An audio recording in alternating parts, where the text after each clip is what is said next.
Hello, I'm Tom Whipple, author and science editor at The Times. I'm here with Stuart Ritchie, a psychologist, a professor, and a frequent debater on Intelligence Squared. He is the author of the new book, Science Fictions Exposing Fraud, Bias, Negligence, and Hype in Science. Welcome, Stuart. Hi, Tom. Hi. So I think it'd be great to start this discussion where your book starts, because you yourself have some experience of exposing fraud, bias, and hype in science, and quite an instructive anecdote about how that happened. You came across a paper which, if it was true, I think it's fair to say, would have completely changed our understanding of physics, of humanity, of what it is to be a human. It would be the most important paper in the world pretty much ever. People like me, journalists, we covered it as, that's a bit funny, isn't it quirky? But you had a different response when it came out. Tell us about it. Well, yeah, this is when I was a PhD student. I always take an interest in the kind of latest controversies in psychology, and this is in 2011. The most controversial paper appeared, which was one that showed that psychic powers exist. And it was published in a very mainstream, very well-respected journal, the sort of journal where if you get a paper in it, that kind of makes your career in some ways. People talk about getting, if you've got 2 or 3 journal articles in this journal, then you'll definitely get a job at a good university. So like a really mainstream, prestigious place. And it was by Darrell Bem, who was a social psychologist at Cornell University in the US. And he had this amazing study where he had 9 experiments, which kind of reversed the usual time sequence of psychology studies. So normally in a psychology study, you would show people so in a memory study, you would give them a list of words to remember, then you would remind them of half of the words. And then it turns out, obviously, that they would remember the words that you reminded them of. That makes perfect sense. But what he did in this study was he made the reminder happen after the test. So people saw a list of words, then they were given a test to try and remember those words. Then they were reminded of them afterwards, and then that was the end of the experiment. And the idea was, and what he claimed to find in this paper, was that the words that they were about to see in future were remembered better on the test. So this is like you study for an exam, and then you sit the exam, and then you study again after it, and that somehow loops backwards in time to help you on the exam that you just did, which is obviously like a mind-blowing thing and kind of takes a few seconds to even, when you're reading the paper, you think, is that really what? And you have to sort of like get yourself into a completely different frame of mind. So, but that was published in a mainstream journal. So what we thought we would do would be we would try and replicate it. We would try and run the same experiment again, using exactly the same software, exactly the same memory test, exactly the same everything on our undergraduates back when I worked at the University of Edinburgh. So we published, we did that replication, and no surprise there that we didn't find a positive result. We found that people did not remember the words that they were about to see. They weren't psychic. And we tried to publish that paper in the same journal that it had been published in, the original had been published in, the Journal of Personality and Social Psychology, it's called. And what they said to us instantly was, we do not accept replication studies. We do not consider publication of replication studies under any circumstances. And that really shocked me, because they had published the original. They had published the original really exciting finding that was kind of mind-blowing and got on the news, and that, the author got on the Colbert Report in the US. It was a big deal. But they wouldn't even consider publishing something that said, actually, maybe people aren't psychic. And so that kind of stands in, I think, for quite a lot of science, where the focus is on exciting, new, groundbreaking findings, and not on findings that are probably more likely to be true, but are maybe a bit more boring. Yeah. And so the interesting thing about your book is, I think people who've been following this will know about this thing that's called, maybe in capital letters, the replication crisis. And a lot of psychology has fallen down. A lot of things that we sort of still a common knowledge, the sort of things that you would repeat at dinner parties, the Stanford prison experiments, the power posing where suddenly the whole Conservative Party cabinet were standing like sort of slightly inconstant cowboys on the party conference stage. And all of these things that, I think a lot of people heard about these falling and they thought, yeah, that figures, that sort of slightly too easy TED talk kind of thing. But what you're saying is that far from being a problem with psychology, there are generalized problems here that spread into other disciplines. Yeah, absolutely. I think psychology has been the field where we've looked at this most kind of systematically. Like there's been these large attempts, because of problems like that psychic experiment and various other things that happened around about 2011-12. Since then, psychology has been much more aware of this problem, and so we've systematically started to look at it. So we've got a good idea of the problems in psychology, although there's still debate over exactly what is reliable and what isn't. As you would expect, scientists are constantly debating and arguing. That makes sense. But we have indications that there are the same kinds of problems in other areas of science as well. So if you start off in fields that are kind of closely allied to psychology, like economics and so on, they've done some replication surveys and found similar problems. Then you kind of move out further into more kind of what you might call hard sciences, although again, that's not a term that a lot of people like these days, but harder sciences like physics and chemistry and so on. I think probably they have less problems in those disciplines. They have slightly more control over their experiments. They're less kind of fickle human beings in their as their test subjects. They can really control things in a more in a stronger way. But there are glimmers of the same kinds of issues. Fraudulent scientists publishing papers and getting away with it for years, unreplicable experiments being retracted, surveys of scientists that say that they've tried to find the same result as a previous paper found and they've been unable to do that, and even ones, you see this quite a lot, for instance, in computer science, algorithms and so on. People being unable to even make the same experiment work again, even if you use exactly the same code and exactly the same data. So, all these algorithms that are published in the journals, people take the code and go, oh, okay, I'll run that and maybe try and extend it in some way. And then they can't even get it to work in the first place. So we've got all these problems. And the scariest of all, of course, is when it happens in medicine. And when you have these treatments that are used and are written up in medical guidelines and recommended to doctors, and then another study comes along and completely contradicts what was the case before, probably because the quality of the original studies on which the original recommendation was based was really poor.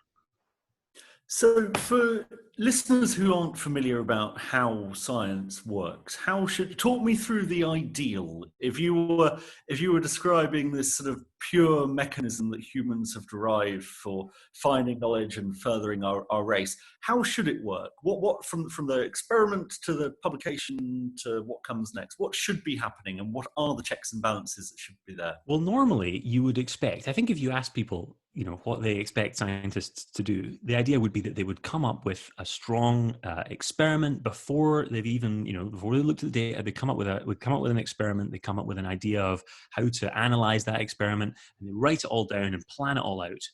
And then they go and collect some data. Then they, once the data are in, they run their statistical analysis. Maybe even they get someone else to run the statistical analysis who's not part of the same, who doesn't have the same biases and so on. And then they would submit it to the ultimate system of checks and balances, which is, of course, the peer review system, where you send your article off to a journal. You pick a journal that's, particularly close to your field. You would, for the experiment we talked about before, it's the Journal of Personality and Social Psychology. It's very clear what that publishes. It's a kind of specific to psychology journal. There are also the general journals like Nature and Science and things which publish results from across the sciences. And then the editor of that journal, if they're interested in the paper, will send it out to your colleagues, your peers, for peer review, and they will give a completely disinterested look at the paper and analyze its statistics and stand back and say, does this make sense? Does this work? They'll dig into the details and look at the whether your numbers make sense and so on. And then you will get your publication, and you'll get your line on your CV, and you'll be very pleased and so on. And you'll have made a contribution to the scientific literature. The problem is that at every single stage of that process, that's the ideal. At every single stage, all sorts of biases and failures and issues come in, and that's really Okay. So let's start. Where does the first bit of the well. I rock think set in? if you ask again, if you ask just someone who wasn't an expert in science, if you just ask them, do you think scientists plan out their analysis beforehand, or do you think they collect the data and then kind of just do the analysis kind of ad hoc as they go along and kind of let themselves do any old thing as they go through? Of course, they would say that it was the former, but actually, the vast majority of cases, scientists are just kind of running analysis ad hoc as they go along. There's no plan normally. There's sometimes a very vague idea of what they're going to do once they get the data.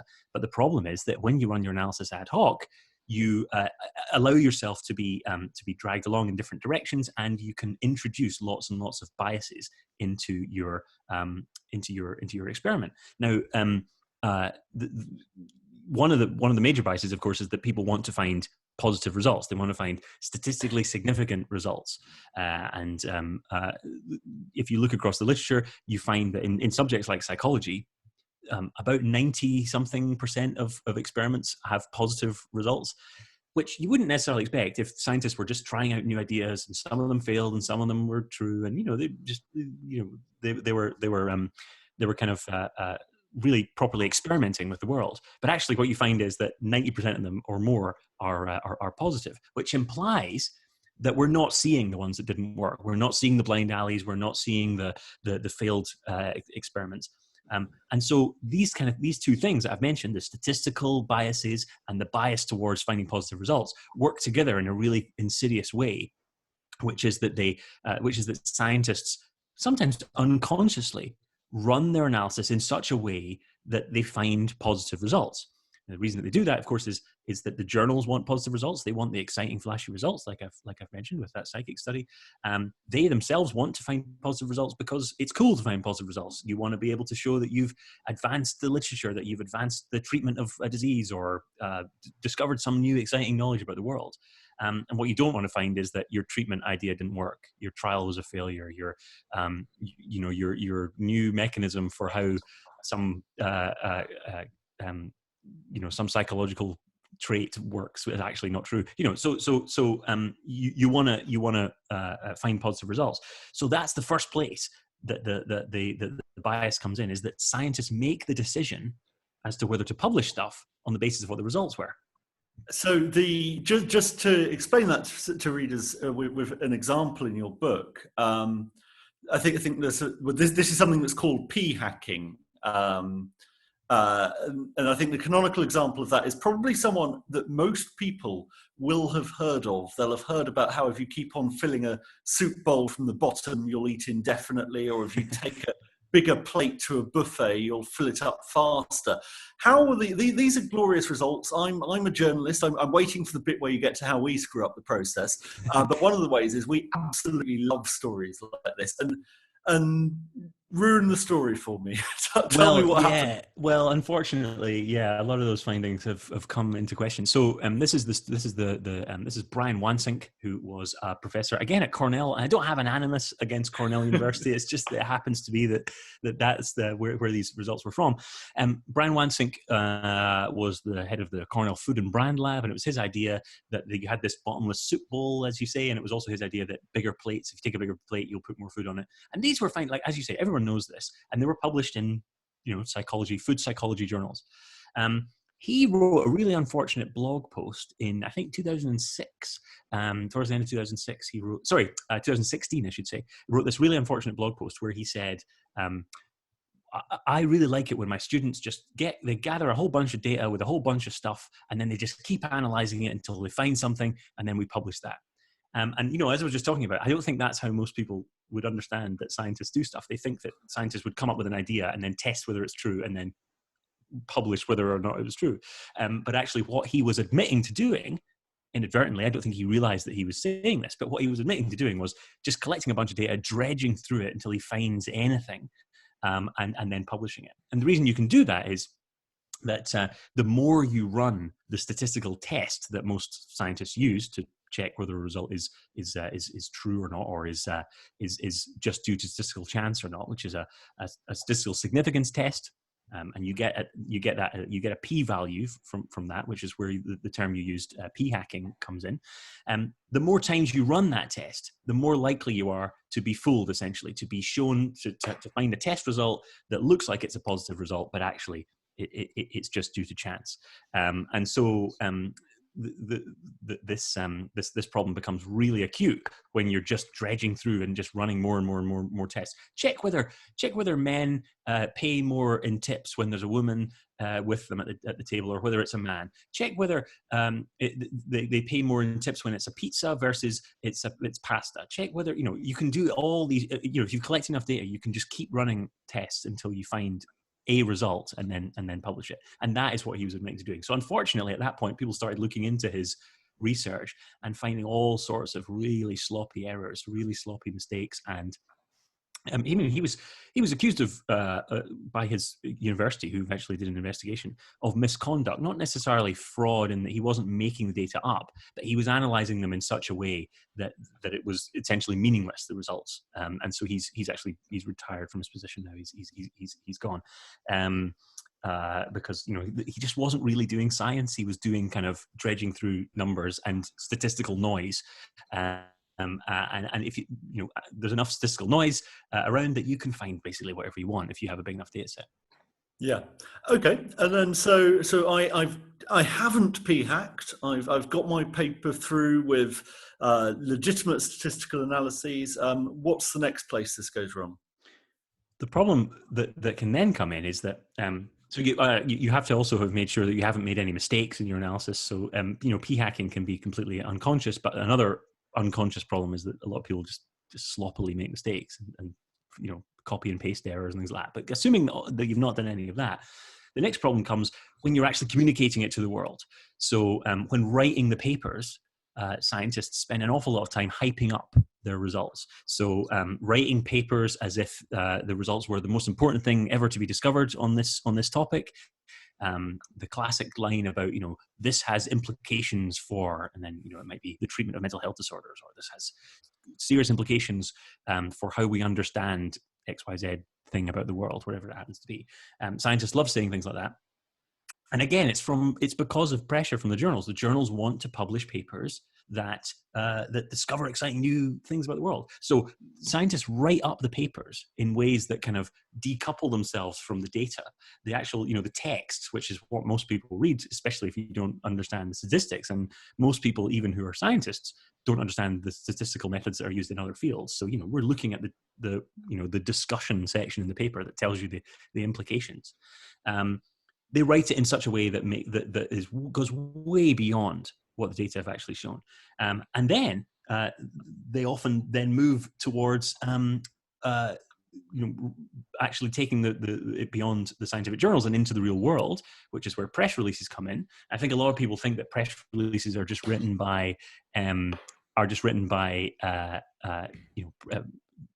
PR people at universities and so on, but actually they're in many cases written by the scientists themselves, and that's a place where there's no peer review, so you can say whatever you want essentially, and people make up all sorts of stuff about the research in press releases. They jump from correlational research to causal conclusions. They jump from research that's in mice or in rats to this is definitely true in humans. They jump from a study of just a few people to this is definitely how everyone should eat or exercise or treat their kids or whatever it happens to be. So the scientists themselves, I think a lot of people blame journalists and blame PR people and so on, but it's the scientists themselves that are often the source of this hype when results go out into the real world. Yeah. There's a I endorse your blaming of people who aren't me. There's quite a nice sort of example / parable in your book where you talk about because at the moment we've chatted about fun things like soup bowls and paranormal, but this is obviously there's a very serious side, as you've made clear, and you talk about studies into antidepressants. And there was a kind of study of studies where the scientists looked at 100, I guess, pre-registered studies and looked what actually happened. And can you, I don't know if you can remember, but can you talk through what happened to these 100 papers that became something Yeah, very it's an different? incredible study actually, and it's got this really vivid figure which I reproduce in the book, where you can see at the start there were actually, of the studies that were registered, because clinical trials have to be registered before you run the study. That's the only kind of study where, like, legally you have to register them.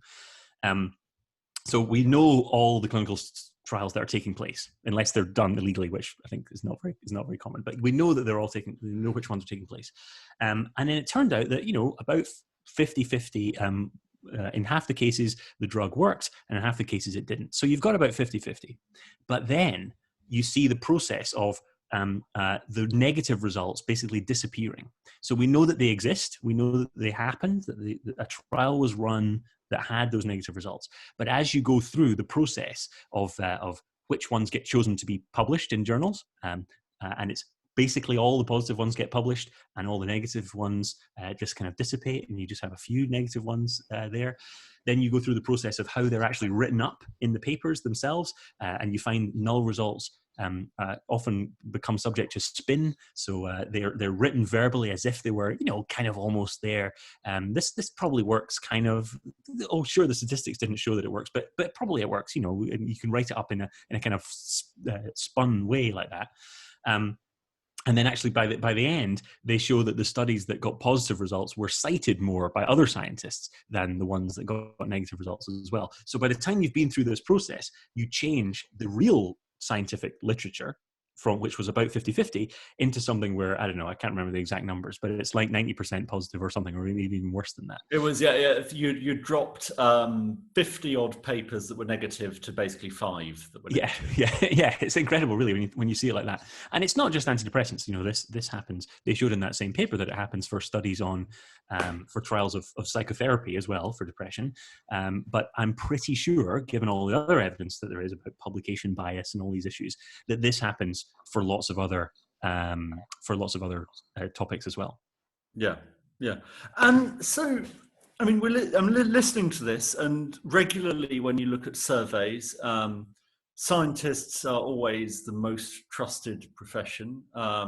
Journalists are very unfairly are always the least trusted profession, other than estate agents. Are we right? Well, first of all, are we right to trust you all? And secondly, is this the result of scientists overly selecting for malevolent and deceitful individuals? Or is there something else going on about the way that science works, and that quite decent people end up being in this system where this is how it works? I think we're right to trust the idea of science. We're right to trust the process of science, the method of science. I mean, there's no one such thing as the scientific method, and philosophers have argued for a long time about that. But the basic principles of science are bulletproof as far as I'm concerned. It's the way that those are instantiated in the world, and the way that those are instantiated in academia that becomes problematic. So we're totally the idea of doing peer review is a great one, where you're asking for outside scrutiny of results, but the way it's instantiated is, well, you give a paper to other scientists who are themselves busy scientists with other stuff on their minds. You give them a time limit to do it. You don't give them any additional reward or pay to do it. You just get them to do it out of the goodness of their heart. And they're probably going to do a not great job on it, or in many cases they're not going to do a great job on it. Of course, lots of peer reviewers are really heroic in that they still, despite all that stuff, still do a great job. But in many cases you can see why they would be rushed, and they would not notice errors in papers, dodgy statistical analyses, even sometimes fraud, slips right through the net. So you can see how that's a system where, in theory, it's great, but in practice, it really doesn't work, and it's full of holes. Can I interrupt briefly here, just because we've been talking about all this serious stuff, and I want to give a sense that your book's really good fun as well. Oh. And the section on peer review was you talk about how I hadn't realised that peer review was quite a new thing, and that when Albert Einstein got peer reviewed, he announced he was withdrawing his paper from consideration because they dared to send it to another physicist with comment. And then you look at you show some real peer review comments, and you can sort of sympathize with Einstein. So examples you quote: the manuscript makes 3 claims. The first we've known for years, the second for decades, the third for centuries. Or my favorite, I'm afraid this manuscript may contribute not so much towards the field's advancement as much towards its eventual demise. These are glorious. Great quotes, genuine quotes from peer reviews, and you can imagine getting that. It's so demoralizing when you get that sort of comment in your review. But I don't know if we'd want it to be any other way, because we want science to be rigorously analyzed, and we want people to be honest in peer reviews. And that's it's both the upside and the downside of peer reviews, is that you can be honest. If you're sometimes junior academics, even sometimes PhD students, are asked to review papers, and they can say, because they're anonymous, they can say, actually, this paper by this really big professor, this really important professor at prestigious university, is completely bad for all these reasons, and is terrible for all these reasons. But of course, the downside of peer review is exactly the same thing, which is that people can trash papers that they disagree with because the theory doesn't fit with their preconceptions or whatever. So you get all these hilarious comments, and I've had plenty of them myself over the years, and I've given some over the years. I've tried. One tries to control oneself, but sometimes you see something that's just so daft that you can't control yourself. So that's one of the problems is with peer review. But to go back to your previous question, the overall problems that I identify in the book are with the general setup of academia, which is that the incentives are all wrong. The incentives are towards publishing more papers. I mentioned you get that line on your CV. That's what people want. That's what people are really looking for in science, is getting a longer CV, having a paper published, especially if it's published in a really glamorous journal, like a really great outlet, great publication like Nature or Science or places like that. And they're not necessarily incentivized towards getting true results, getting results that are real, getting results that are going to stand the test of time and that are robust to other people's trying to replicate or extend them.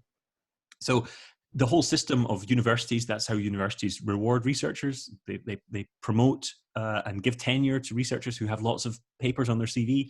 Funders are more likely to give you funding if it looks like your ideas are flashy and exciting and so on. And they're less likely to be interested in slow replication studies, building up a foundation, and so on. So the same kind of incentives that apply to journalists who are looking for exciting stories, as you say, apply exactly the same to universities, funders, journals, the whole system that surrounds science, and that really knocks it off track of which is it's meant to be finding things that are true. It knocks it off towards just publishing stuff and publishing it in glamorous places. So how do we fix this? There's a lot of different things. One of the things we've previously mentioned is that clinical trials, for instance, are you have to register clinical trials before you start. So one thing would be for scientists to start writing down their analyses before they do them, writing down a proper detailed analysis plan, like I think most people would assume scientists would be doing, but they don't. And putting it somewhere public and saying, this is what we're going to do, and if we do anything different, then you can see that we've changed the plan there. You can see that we've been unable to resist running another analysis, like in the pizza restaurant one, where the person's just doing the same, analyzing the same data set over and over and over again. So pre-registering analyses like that is something that I think most sciences can learn from clinical trials. We can learn that's a really good idea. Journals can change the way they reward or their publication strategies. So there are now publication strategies where scientists can send in an introduction, a kind of introductory section and their planned method, and get it reviewed before any data are collected. And the journal agrees to publish the paper, whether or not the results are positive or not. So that takes away all the problems of publication bias, because you've agreed beforehand that you're going to publish this paper, no matter how it turns out, and then you go off and do the actual data collection. So journals can change the way they do that. Scientists can change how open and transparent they are. They can start sharing their data with each other. At the moment, if you email scientists and ask for their data set, they're normally extremely reluctant to give you that. In some cases because they worry that they made a mistake, in some cases because it's just a mess that they haven't annotated it properly and that nobody would be able to understand except themselves, which I think is not really an adequate excuse for not sharing your data, but it's a very common thing. So that's another thing. Universities can change the way they hire people. They can hire scientists who are open and who contribute data and contribute tools for people to use, rather than just hiring people who have long CVs. So there are lots of different changes that can be made at different levels, bottom up and top down changes that can be made, and some of them are being made. I am somewhat optimistic, but I have to say that certainly in recent times with the COVID-19 pandemic, I am seeing a lot of the problems kind of come up again and again and again, despite all these changes that people have tried to make. So with COVID, we've had the sort of greatest explosion of scientific research, I think, in human history. It's been a massive global collaborative effort. What are your worries about the way in which this is being done? I think the main worry is that it's being done really quickly. And one of the biggest problems with that publish or perish culture that I was just describing is that people do research too fast. They peer review research too fast. They publish research too fast, and it allows all sorts of mistakes and corner cutting to come in. We just recently saw the case where 2 papers were retracted from 2 of the top medical journals in the world, the Lancet and the New England Journal of Medicine, because the Harvard researchers who published them, this was on the drug hydroxychloroquine, the Harvard researchers who published them had not looked at the data that they had been provided by a company who had apparently come up with these data on patients who'd been given hydroxychloroquine, and had just rushed to publish the papers and get them out there in these top journals. It's absolutely mind-boggling. It turned out that the data had loads of problems, and they've been questioned in various ways, and it looks like they're going to have to be they've been retracted, but investigations are continuing into exactly what has gone on with those data. But imagine publishing data in the top journals in the world without having really checked it yourself, and when you check it, the person that gave you it says, "Oh, sorry, I can't provide you with that data." That's astonishing, and that's an example of how the haste that the pandemic has given us has really pushed science off a cliff in many ways. We've also seen really dodgy research on masks. We've seen dodgy research on other drugs that are related to the virus. We've seen dodgy research on the genetics of the virus, on the psychology of the virus, and a lot of it comes from just people thinking, "Oh, I can be helpful here. My field is, related in some way to the pandemic, so I'll publish another paper." I mean, a lot of the research is not necessarily damaging in any way. It's just useless or weird. Like, did we really need the paper that was about how COVID relates to the finger length, the relation between your second and fourth finger, the ratio of length? Like, there's a paper published in the literature on that. Do we really need that? And how does it? This sounds like a great story. Do you know what? I can't even remember. I can't even recall the result of it, because I was just like, when I saw it, it's a common method that's used in testosterone. About testosterone and so on. There's a big kind of debate about it, but is that really something we need? And there's loads of psychology studies that have come out, hundreds of studies, which are things like, we've developed a new questionnaire to ask people how scared they are of COVID, and here we tested it in our sample. I mean, fair enough, but this huge upsurge of research, as you say, a lot of it is waste. A lot of it is done too quickly, and a lot of it is just plain wrong, unfortunately. So it's not really shown science in a very good light. And to what extent? I mean, you make quite a powerful case, and in some of the fields, we're finding when we do these analyses, it's picking up research that's bad, fraudulent, doesn't replicate at very, very significant percentages. I mean, percentages sort of 50% plus in some cases. Why are humans making progress at all if this is the case? It feels like there's a bit missing from this picture, that despite these imperfections, we are bumbling forwards and doing our thing. Yeah, we shouldn't push the argument too far and say that everything is untrustworthy and so on. It's just that we would be making such better progress if we could get over these problems that we have in literature. We would be making such quicker progress on diseases. like COVID, but also all the other diseases that we study, we'd be making much better progress about understanding the world and understanding space and understanding the human mind and all the other stuff that we're interested in. If we didn't have all these things that are slowing the progress of science down, all these academic issues that we could solve, by changing the incentive structure, by changing the rules. Although, I mean, issues like fraud, people making results up, and so on, will always be with us because humans are humans and they occasionally do these kind of things. But yeah, we clearly are still making progress, and I wouldn't want the book to be, used. And I write this in the book as an argument against science in general. I don't want it to be used for people who are, anti-vaccine or against the idea that there's man-made climate change or whatever weird unscientific idea people want to have. The idea is that we should raise our standards across the board, and that we should raise our standards for all science, including the stuff that's published in the very top journals. And so a lot of these ideas like climate denial and anti-vaccination and creationism or whatever it happens to be wouldn't stand up to this new raised standard anyway. So it's not like people who are critics of science from a kind of unscientific perspective will get much out of this, I hope. Yeah. One of the causes for hope that I found on reading it was the ingenuity of some of these tests that are able to look at papers en masse, and there are loads of them. They're quite complicated to go into some of them, but look at papers en masse and find out, just even from what's published in the paper, automatically, there's a problem here. And one of them that I felt was, it was very clever and just about understandable, and also had a brilliant acronym, was the GRIM test. Yeah.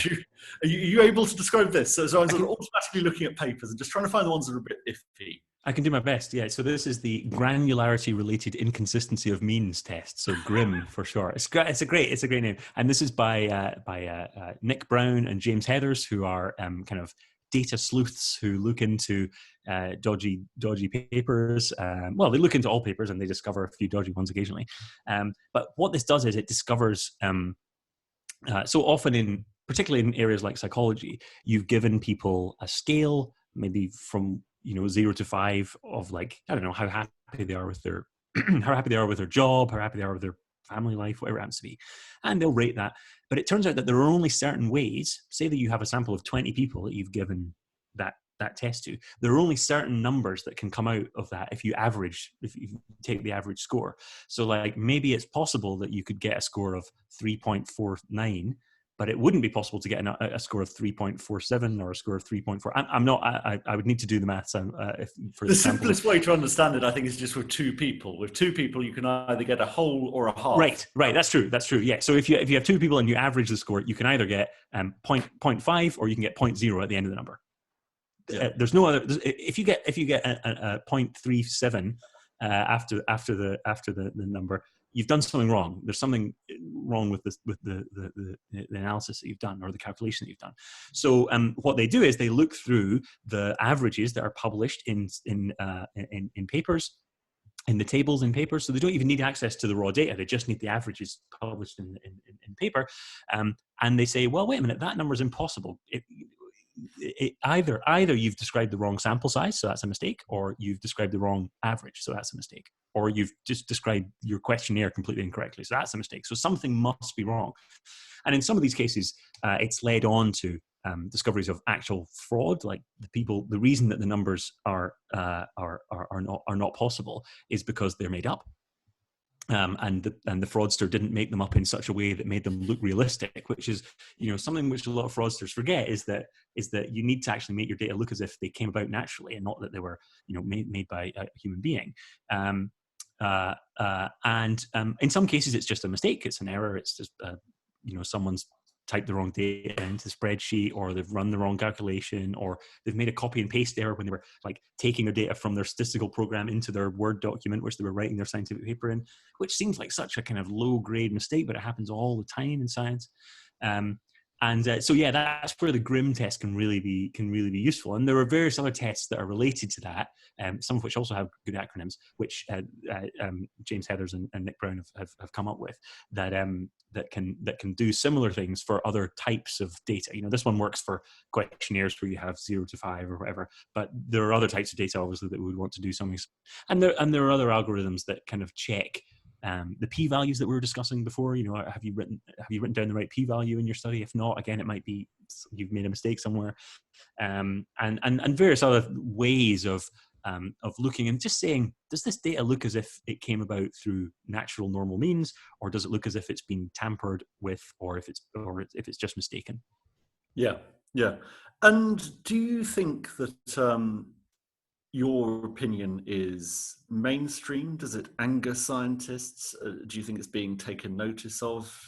Is everyone getting their house in order to the extent that psychology seems to be?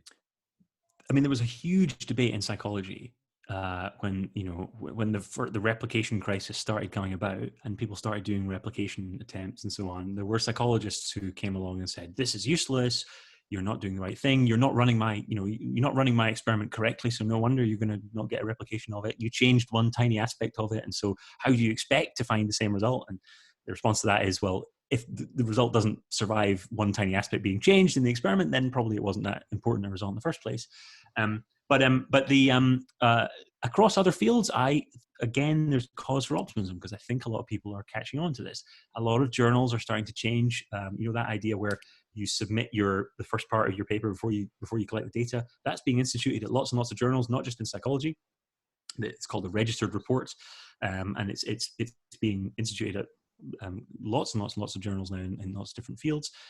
Open science, data sharing is becoming a thing, I think, in many respects, because the technology is better now. I mean, just a few years ago, you had to actually physically fit all your information on pages of paper that were in the journal. Now, of course, you can share data much more easily. There are repositories online that you can upload your data set to. You can download other people's data, run the analysis again. You can put all your code up there, run everything. So, the technology is now better. So more fields can actually, make the change. It's one thing that I discuss in the book is that making, getting people on board with these changes is one thing, but making it easier for them to do it is really the best way. And so you do see these changes, and you see other fields, so ecology and evolution is one that's really kind of come on board. You see a lot of papers saying, all these psychologists might have a point that we're doing all these incorrect analyses. Maybe we should look at our own field. I saw a paper in criminology that did the same thing, that said, how much of this criminology research is actually not useful at all. And so you're starting to see these issues being discussed in lots of different fields, and actually some of them sometimes they just have different words to use it. So in medicine, instead of p-hacking, they talk about outcome switching in clinical trials, which is where your trial was actually was planned to be about a pill that reduces headache, but actually it turned out that it reduced anxiety. And so you say, we were always doing a study on anxiety all along, and that's basically what p-hacking is, but it's just called a different name. So there's kind of convergent discussions across different fields of all these problems. Yeah. Well, I think we've reached the end of the time of the podcast, but that's at least something to hope for the future. And if people want to find out more, and genuinely it's entertaining, and it's not all stats, and there's a lot of fun stuff in it. Science Fictions is currently out now. Thank you very so much. Thanks for having me on. Cheers.